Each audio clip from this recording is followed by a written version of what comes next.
Assalamu alaikum. Myself Joseph Farooq. Today we will discuss about the meningitis.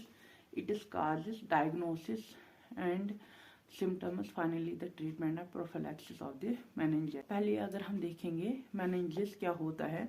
meningitis कुछ नहीं है, हमारे brain की प्रोटेक्टिव लेयर्स होती हैं.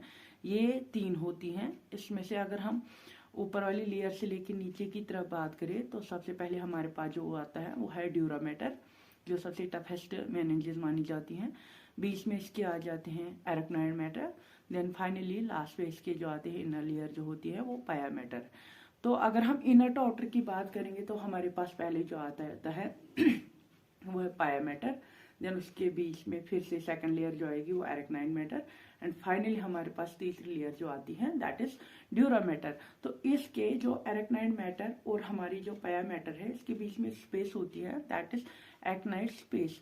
तो इस सब एक्नाइड स्पेस में CSF होता है. तो ये जो मेनिंजेस होती है ये प्रोटेक्टिव कवरिंग्स होती हैं जो हमारे ब्रेन टिश्यू और स्पाइनल कॉर्ड को प्रोटेक्ट करती हैं. जब हम टर्म मेनिंजाइटिस की बात करते हैं तो मेनिंजाइटिस अगर हम देखेंगे ये कुछ नहीं है, it is simply the inflammation of the meninges. तो लेकिन जो हमारी मेडिकल कम्युनिटी है, हम जो मेनिंजाइटिस की बात करते हो it is simply the inflammation of the leptomeninges. तो लेप्टोमेनिंजेस हमारे पास जो रहेगी these are the two. First one is the arachnoid matter and the pia matter. So inflammation of both arachnoid matter and the pia matter is leptomeningitis, and in medical and nursing community it is simply the meningitis. जो हमारे पास जो है specifically occasionally जो हमारे पास अगर कभी कभार बाहर से इन्फ्लेमेशन आए जैसे कि ट्रॉमा हो गया, तो अगर डायरेक्ट ड्यूरामेटर को जो है हम इन्फ्लेमेशन हो गई तब हम उसको हम बोलते हैं पैकी मेनिंजाइटिस. अदरवाइज जो मेनिंजाइटिस टर्म है ये हमारे लेप्टोमेनिंजाइटिस के लिए यूज हो रहा है. बिकॉज लेप्टोमेनिंजाइटिस इसलिए लेप्टोमेनिंजिस हम इसलिए इनको बोलते हैं because these are too delicate very very thin membranes as compared to the dura mater.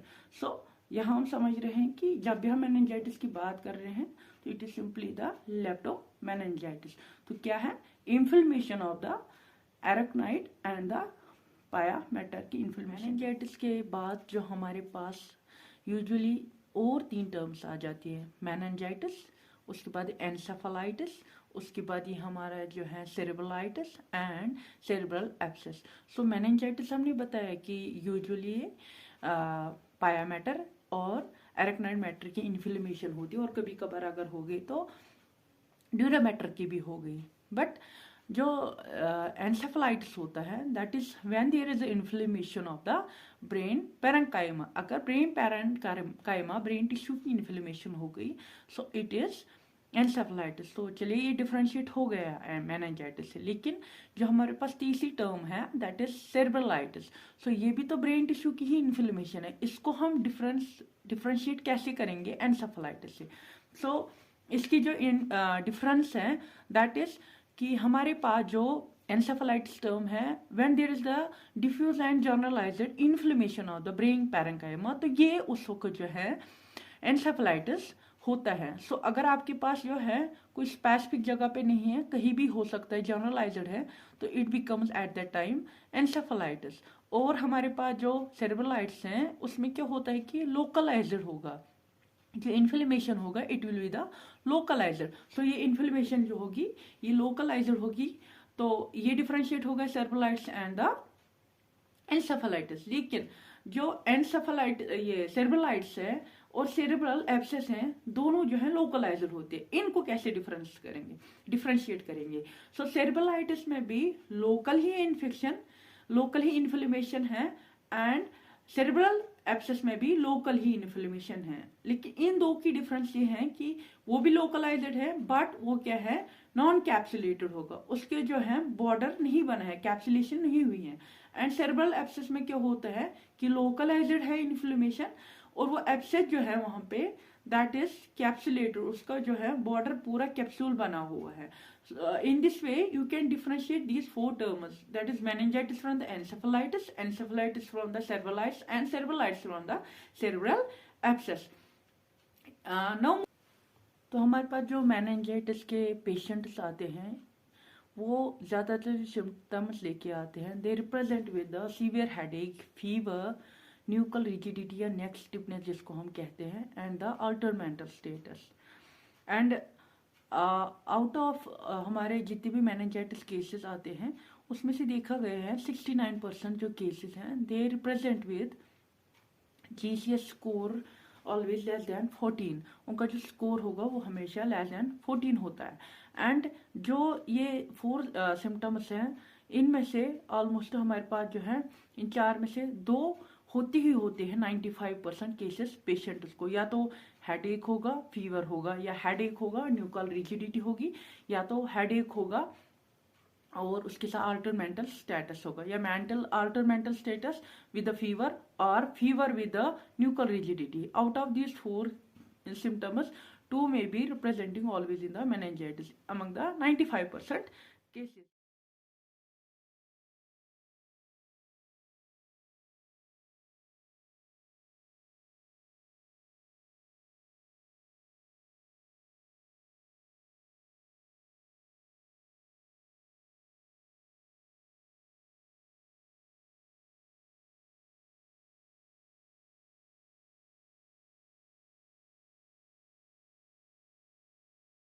Now moving towards what are the types of meningitis. जो हमारे पास meningitis की types है that have been grossly divided into the following types.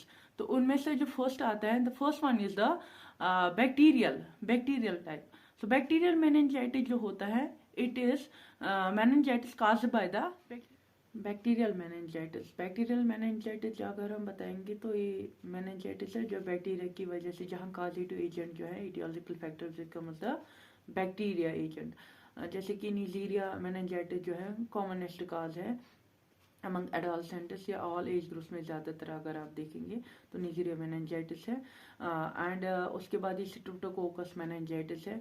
और हमारे पास एक term होती है that is known as the Osler's triad, और जो हमारे पास जिसको हम बोलते हैं ऑसरस ट्रायड। तो ऑसरस ट्रायड जो यूजुअली हमारे पास है ऑस्टर्नस सिंड्रोम है। पेशेंट जो हमारे पास आ जाते हैं they represent with the pneumonia और मेनिंजाइटिस एंड जो हमारे पास होगा एंडोकार्डाइटिस। अगर ये तीनों केस तीनों कंडीशन पेशेंट में है at that time it is known as the Osler's triad और ऑस्टर्नस सिंड्रोम। सेकंड जो बैक्टीरियल मेनिंजाइटिस है, bacterial meningitis is the acute condition and life threatening and needs the urgent medical. Viral meningitis, in this meningitis here the causative agents are viral agents जैसे कि HIV है हमारे पास, या herpes zoster है, influenza है, तो इनकी वजह से, या मीजल्स है, मम्प्स है, इनकी वजह से अगर मेनिंजाइटिस होगा at that time it is known as the viral meningitis. ये यूजुअली जो होता है लेस सीवियर होता है। एंड हमारे पास जो पेशेंट्स होते हैं दे अगर हम इनको कोई स्पेसिफिक ट्रीटमेंट नहीं भी देते हैं तब भी जो पेशेंट्स है खुद ठीक। थर्ड वन हमारे पास जो आता है that is known as fungal meningitis. Fungal meningitis जो है रेयर है, लेकिन सबसे जो है लाइफ थ्रेटनिंग है। तो ये जो केसेस हैं इनमें से अगर हम लेंगे, अगर हमारे पास जो कॉमनेस्ट फंगल मेनिंजाइटिस है that is the cryptococcal meningitis. So cryptococcus is the most common fungal agent then called as the fungal meningitis. And yes, cryptococcal meningitis is mostly commonly occurring in the patients who is having the HIV and representing the CD count less than 100. Then उसके बाद ही जो हमारे पास है पैरासाइटल meningitis है common, ये जो है सबसे रेयरेस्ट फॉर्म है, अगेन वेरी वेरी फैटल। तो जैसे एमीबा मेनिंजो कोकल मेनिंजाइटिस है, it is a form of the parasitic meningitis. ये नॉन इन्फेक्शियस मेनिंजाइटिस जो है usually occurring due to the etiological factors like the trauma, any physical injury causing to the brain that can lead to the meningitis, diseases like the cancer and diabetes. These are included into the non-infectious meningitis. Then हमारे पास जो है chronic meningitis भी है। Chronic meningitis में क्या होता है कि सिंपली स्लोइंगली जो है माइक्रो ऑर्गन्स होते हैं ये एसेस करते हैं to the brain meningitis and वहां पे जो है ग्रो होते हैं slowly and finally they cause the meningitis over a period of time, that is known as the chronic meningitis. Signs and symptoms are clinical manifestation of the meningitis, जिसकी मैंने अभी पहले ही बताया। हमारे पास जो केसेस होते हैं they come with the symptoms of the severe headache, fever. हमारे पास ये क्या लेके आते हैं, फीवर, उसके बाद ये आते हैं न्यूकल रिजिडिटी, उसके बाद ही अल्टर मेंटल स्टेट आता है इनका। देन उनके बाद ही हमारे पास जो केसेस होते हैं they sometimes in skin condition they have the patches, purpura, rashes, ऐसे लेके आते हैं। और उसके बाद इनको जो होता है ये केसेस जो, और इनमें क्या रिप्रेजेंटेशन आ सकती है, न्यूमोकोकल इन्फेक्शन हो सकती है, ओटाइटिस मीडिया, साइनोसिस जिसकी वजह से साइनल पैरासाइनल कंजेशन हो जाएगी एंड माइक्रोब्स की जो बैक्टीरिया है या कोई भी माइक्रोब है वो एक्सेस करता है ब्लड ब्रेन बैरियर को, finally cause inflammation to the meninges.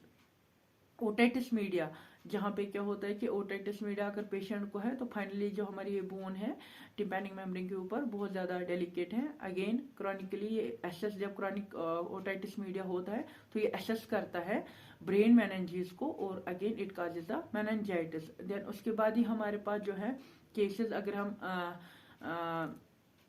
Ice की बात करें तो दे हैव द पैपिल एडिमा हो सकता है। उसके बाद ही जो है इनका हमारे पास जो पेशेंट आ सकता है दैट साइंस जो होते हैं, 3 वेरी वेरी कॉमन साइंस होते हैं। First one is the nuchal rigidity. Nuchal rigidity में हमारा जो पेशेंट है, जो पेशेंट का बैक है, अगर हम ऐसे करेंगे, इसको बैंड करने की कोशिश करें तो चिन जो है ये हमारी सीधे ही चेस्ट को लगती है in normal cases. But in meningitis what happens, जब आप पेशेंट को स्पाइन पोजीशन में लेटाते हैं एंड फाइनली जब आपने इसको लेटाया और आप इसको जो है ऊपर उठाने की कोशिश करते हैं गर्दन को, तो वहां पे क्या होता है, पेशेंट की गर्दन में बहुत ज्यादा स्टिफनेस होती है और चिन जो है वो चेस्ट को टच नहीं कर पाती है, that is known as nuchal rigidity. और उसके बाद सुकर्निगस साइन में क्या होता है, अगेन आपने पेशेंट को एग्जामिनेशन टेबल पे लेटा दिया या बेड पे ही है पेशेंट एंड फाइनली आप इसको क्या करते हैं, आप इसकी जो एक लेग जो है फ्लैक्स करते हैं, उसको 90 डिग्री पे लाते हैं एब्डोमेन की तरफ। तो व्हाट हैपन है, जो स्ट्रेट वाली इसकी लेग होती है उसमें बहुत ज्यादा पेन स्टार्ट होती है या बैक एक होता है। या अगर आप जो है लेग को स्ट्रेट करने की कोशिश कर रहे हो तो दूसरी लेग जो है खुद ब खुद जो है फ्लैक्स हो जाएगी। So that is positive Kernig's sign. Now Brudzinski's sign क्या होता है, वहां पे क्या होता है कि if you will try to flex the neck, so what will happen, जो लेग्स हैं they will automatically get flexed to abdomen. तो उनका जो है अभी कर्निगस में हम खुद करा रहे थे लेग को, लेकिन ब्रूडिस की साइन में क्या होता है कि इसमें जो है अगर आप नेक को फ्लैक्स करने की कोशिश करोगे तो डेफिनेटली लेग्स खुद जो है फ्लैक्स हो जाती है। Why this happens, it is actually जो मेनिंजेस की इन्फ्लेमेशन हो चुकी है उसकी वजह से क्या होगा कि पेशेंट जो है, पेशेंट को जब हम क्या करते हैं स्ट्रेट करने की कोशिश करते हो तो स्पाज्म होता है बिकॉज ऑफ मेनिंजियल इरिटेशन। तो जब आपने एक जगह उसको जो है फ्लैक्स किया तो दूसरी जगह पेन होती है, ऑटोमेटिकली उस डिफेंस में कंपनसेशन में क्या होता है कि बॉडी जो है लेग्स को फ्लैक्स करने की कोशिश करती है ताकि बॉडी जो है पेन जो है स्पाज्म जो है रिलीज हो जाए। और अगर आप इन पेशेंट्स को देखोगे, अगर आप इनको ऑटोमेटिकली भी देखोगे रेस्ट के टाइम पे खुद ही लेग्स फ्लैक्स करते हैं एब्डोमेन की तरफ ताकि इनको जो है पेन जो है रिलीव, इसकी जो है पैथोफिजियोलॉजी की बात करें तो what happens irrespective of any aetiological factor, B it A bacterial, viral और एनी नॉन इन्फेक्शियस, ये सेप्टिक है एसेप्टिक है, लेकिन फाइनली जब इटियोलॉजिकल फैक्टर ने क्या किया, मेनिंजाइटिस क्रिएट किया, व्हाट हैपन्स, ये एसेस करता है ब्रेन को। तो क्या होता है कि जब इन्होंने इटियोलॉजिकल फैक्टर ब्रेन को आ गया तो उसकी वजह से क्या हो जाता है, वहां पे इन्फ्लेमेशन स्टार्ट हो जाती है। जब इन्फ्लेमेशन स्टार्ट हो गई तो डेफिनेटली वहां पे क्या हो जाएगा, सेरेब्रल टिश्यू को जो है परफ्यूजन कम हो जाएगा, कंप्रोमाइज हो जाएगा। एंड व्हाट विल हैपन, उसकी वजह से क्या हो जाती है कि सेल परमिएबिलिटी चेंज होती है एंड इट प्रिडोमिनेटली इंक्रीजेस। जब सेल परमिएबिलिटी इंक्रीज हो गई, उसकी वजह से क्या हो जाता है, ऑलरेडी ही टिश्यू परफ्यूजन कम है और यहाँ से जो है परमिएबिलिटी इंक्रीज है, तो उसकी वजह से क्या होता है कि जो यहाँ पे एब्सेस है, एक्सुडेट है, वो इन्फिल्ट्रेट करता है। इन्फिल्ट्रेट जब उसने किया, कहाँ करेगा, नर्व सेल परमिएबिलिटी इंक्रीज हो गई, उसकी वजह से क्या होगा कि जो प्लूरेंट एक्सुडेट था उसे इन्फ्लेट कर दिया, कहाँ पे, क्रेनियल नर्व्स में। जब क्रेनियल नर्व शीट्स में एक्सुडेट इन्फिल्ट्रेट कर गया तो वहां पे क्या होगा, it will block the choroid plexus and सब एरेक्नोइड स्पेस। एंड फाइनली जो सर्कुलेशन हो रही थी सीएसएफ की, वो अब नॉर्मली नहीं हो पाएगी। एंड जब वो ब्लॉक हो गई तो उसकी वजह से क्या होगा, सीएसएफ जो है ब्रेन में ही रहेगा और क्या होगा, उसकी वजह से आईसीपी रेज होगा। तो आईसीपी जब रेज हो गया, अगेन सिम्टम में जो है अल्टर्ड बिहेवियर आएगा, do the lumbar puncture to these patients. But अगर आप उनको लंबर पंक्चर नहीं कर रहे हैं, दिस डज नॉट मीन कि आप उनको जो है ट्रीटमेंट नहीं दे रहे हैं, बिकॉज दीज जो हमने पहले ही बताया, कॉमनेस्ट कंडीशन जो होती है बैक्टीरियल होती है, needs a urgent medical attention, so start the antibiotics as soon as possible. So इनमें जो है उसके बाद सीटी कराइए, सीटी के बाद हम देखेंगे पेशेंट को कोई मास या लीजन तो नहीं है, और अगर है तो आप वहां पे लंबर पंक्चर नहीं कर सकते हैं। And if it is not then it become safe कि आप उनको लंबर पंक्चर कर सकते हैं। सेकेंडली, आप पेशेंट्स को जो है चेस्ट एक्सरेज कर सकते हैं, उसके बाद आप पेशेंट को सीटीज कर सकते हैं, एमआरआईज कर सकते हैं, कल्चर्स जो है सीएसएफ के करेंगे, सेल काउंट करेंगे और उसका जो है कल्चर करेंगे। सेल काउंट में हमें जो है जल्दी रिजल्ट्स आ जाते हैं एंड कल्चर जो है थोड़ा सा टाइम लेता है।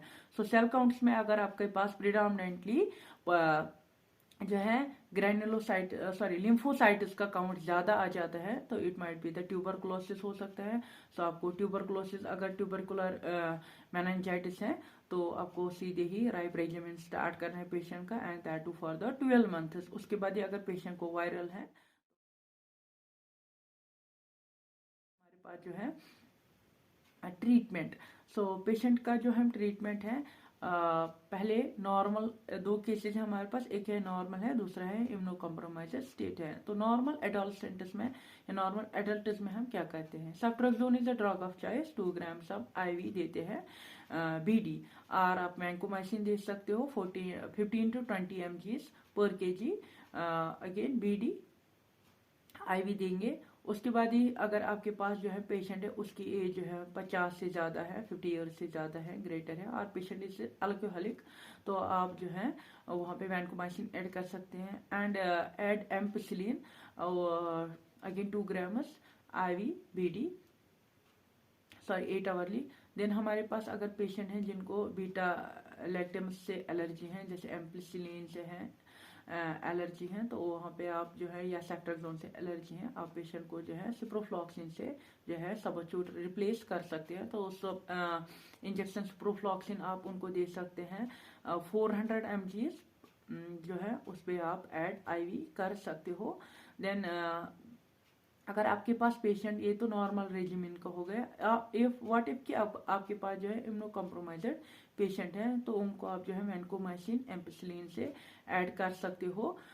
उसके बाद ही हमारे पास अगर पेशेंट्स हैं जिनकी रिसेंटली न्यूरोसर्जरी हुई है या ब्लंट ट्रॉमा है, तो उनको जो है आप ऐड कर सकते हैं। उनको आप, जो पेशेंट्स हैं जिनको रिसेंटली न्यूरोसर्जरी की गई हो या कोई स्टंट हो या कोई ट्रॉमा हो, तो आप उनको जो है ऐड कर सकते हैं। उनको हम सीधे ऐड कर सकते हैं, वैंकोमाइसिन दे सकते हैं, सेफेटाजाइम दे सकते हैं, एंड वो जो है डोजेज उसकी 2 ग्राम रहेगी, रूट आईवी रहेगा, and that should be given 8 hourly. Then हमारे पास जो है अगर फाइनली प्रोफिलाइसिस, मतलब कि पेशेंट को ट्रीटमेंट मिल रहा है लेकिन जो उसके डायरेक्ट कांटेक्ट में गया तो उसको जो है प्रिकॉशंस उस वक्त नहीं थी, चाहे वो नर्स था, डॉक्टर था या अटेंडेंट था, केयर टेकर था, तो उस वक्त आप उनको जो है प्रोफिलाइसिस ट्रीटमेंट दे सकते हैं। तो उनके लिए जो ट्रीटमेंट है वो रहेगा, रिफैम्सिन हम दे सकते हैं उनको 600 mg दे सकते हैं, एंड बीडी पर ऑरल फॉर 2 days, या हम उनको दे सकते हैं सिप्रोफ्लॉक्सिन 500 mg जो है अगेन पर ऑरल 2 days दे सकते हैं। देन उसके बाद ही या हम उनको दे सकते हैं ceftriaxone. In this lecture we discussed the meningitis, causes of meningitis, then clinical manifestations of meningitis, then pathophysiology of meningitis, and finally the treatment, and lastly yes, nursing treatment. Medical हमने किया डिस्कस। सर्जिकल जो है depend करता है कि अगर patient को legion tumour वगैरह है at that time you have to remove that, because despite आप कितना भी मेडिकल ट्रीटमेंट करेंगे तो वो फिर से मेनिंजाइटिस पेशेंट को होने के चांसेस हैं, तो वहाँ पे जो है सर्जिकल इंटरवेंशन जो है become the treatment of choice. Then lastly nursing management हमारा जो रहता है, firstly we have to take all the history from the patient regarding the drug allergy जो नहीं है, जो जैसे कॉमनेस्ट एलर्जी रहती है that is beta penicillin, beta lactams की ये होती हैं तो हमें रूल आउट करनी है। देन उसके बाद ही हमें जो है पेशेंट्स के सिम्टम्स जो है देखने हैं, हिस्ट्री लेनी है सारी, वाइटल्स पेशेंट के मॉनिटर करने हैं, बी टेम्परेचर, पल्स, सैचुरेशन, ये सारा कुछ हमें मॉनिटर करना है। एंड एज सुन एज हमारे पास जब भी पेशेंट आए उसको हमें आइसोलेट करना है ताकि बाकियों को इन्फेक्शन ना लगे। पेशेंट को जो है लो स्टिमुलेटिंग एनवायरनमेंट देना है, स्पेशली क्या करना है उनको जो है नॉइज फ्री एनवायरनमेंट देना है, बिकॉज इसमें जो है मेनिंजियल इरिटेशन होती है, पेशेंट ऑलरेडी इरिटेट होता है। सेकेंडली हमारे पास जो है हमें पेशेंट को जो है इसके बाद ही क्या करना है कि अगर पेशेंट जो है मोबाइल है तो उसको जो है हमें वहाँ पे मूवमेंट करानी है to prevent the thromboembolism, and in case the patient is having unconscious or low level of consciousness or he is having the seizures, and at that time you can help the patient to have the range of motion and the to kind periodic movement is करानी है। And in case patient को consciousness ही नहीं है तो उसकी drainage check करनी है to prevent the bed sores, movement is positioning continuously change करनी है again to prevent the thromboembolic events.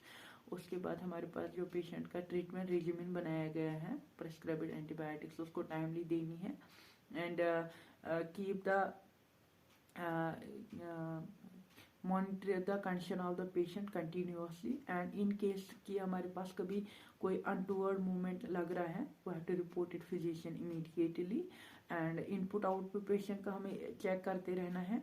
And side effect जैसे कि एंटीबायोटिक्स का साइड इफेक्ट है यूजुअली जब भी ब्रेन में एंटर होता है तो इसको नहीं पता है नॉर्मली नर्व्स पे अटैक कर रहा है कि ये जो है इन पे इटियोलॉजिकल फैक्टर्स पे अटैक कर रहा है, एंड फाइनली ज़्यादातर जो इसका साइड इफेक्ट रहता है दैट इज हियरिंग डिफेक्ट आता है, because it is a vestibular cochlear nerve that is more जो है ओकेजनली जो इसकी वजह से डिफेक्ट होती है। तो इन मेनिंजाइटिस पेशेंट क्रॉनिकली अगर आप देखेंगे हियरिंग डिफेक्ट भी आपको देखने को मिलेगा। देन अगर आपके पास ट्यूबरकुलर पेशेंट है डेफिनेटली वो तो है राइट रेजिमेंट पे है तो उनके अपने रिफैम्पिसिन, इथेम्बुटोल, इनके अपने जो है साइड इफेक्ट्स होते हैं वो हमें जो है चेक करते रहना है। एंड जो पेशेंट के अटेंडेंट्स है उनको पेशेंट की कंडीशन का पूरी नॉलेज देनी है, देन उनकी क्वारीज क्लियर करनी है, पेशेंट की क्वारीज क्लियर करनी है, पेशेंट की डाइट का ख्याल रखना है, एंड उसके बाद ही जो है मेंटल स्टेटस चेक करते रहना है पेशेंट का, बिकॉज इसमें अल्टर मेंटल स्टेटस रहता है तो उसका भी हमें ख्याल रखना है। So this was all about meningitis. Thank you very